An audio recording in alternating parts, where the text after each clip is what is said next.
Screen time 8, 9 గంటలు ఉంటేనే ఒకప్పుడు భయపడిపోయేవాడిని. ఇప్పుడు 11 గంటలు దాటేస్తుంది. సరే ఖాళీగా ఉన్నాను అంటే కాదు, జాబ్కి వెళ్ళి వచ్చినా సరే అదే టైం అవుతుంది. ఏంట్రా మరి ఇంతలా అయిపోయాను అని బాధపడి ఒక 8 ఇయర్స్ బ్యాక్ క్రితం ఆలోచిస్తే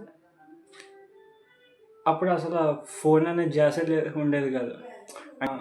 కాసేపు కూర్చొని ఆలోచించి అసలు ఏంట్రా బుక్స్ చదివేంత ఓపిక లేదు, ఈ సిస్టమ్ ఏంటి, ఇవి అసలు ఏంటి, దీని వెనకాల ఏమన్నా పెద్దగా బ్రెయిన్ వాష్ ఏమన్నా ఉందా అని ఆలోచించాను. అప్పుడు నాకు సరే ఆలోచించి కన్సూమరిజం అనేది మైండ్లోకి వచ్చింది. సరే దీని మీద పుస్తకాలు చదివేంత తీరిక లేదు, ఒకసారి మూవీస్ చూద్దాం అంటే ఫైట్ క్లబ్లో కొంచెం టచ్ చేశారు ఆ కాన్సెప్ట్.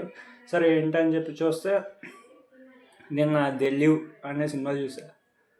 అందుట్లో మొత్తం కొన్ని ఏలియన్ స్పీషీస్ మనల్ని ఎలా కంట్రోల్ చేస్తాయనే దాని మీద సినిమా. సరే నేను చూసి ఓహో అనుకుని మళ్ళీ ఈరోజు పొద్దున్న లేసి ఇన్స్టాగ్రామ్ స్క్రోల్ చేస్తుంటే అట్ల గురించి నేను ఏదైతే చూసానో అట్ల గురించి నాకు చూపిస్తుంది అల్గోరిథం. ఒక 10 years బిఫోర్ చాలా సెన్సిటివ్గా ఉండే మనం ఇప్పుడు ప్రతిదాన్ని యాక్సెప్ట్ చేసేస్తున్నాం. అంటే ఎప్స్టైన్ ఫైల్స్ నుంచి ఇరాన్ వార్ దగ్గర నుంచి చాలా చాలా పైగా ఒక వీక్ బ్యాక్ క్రితం ట్రంప్ ఏలియన్ ఫైల్స్ అని రిలీజ్ చేశాడు ఏదో క్యాజువల్గా.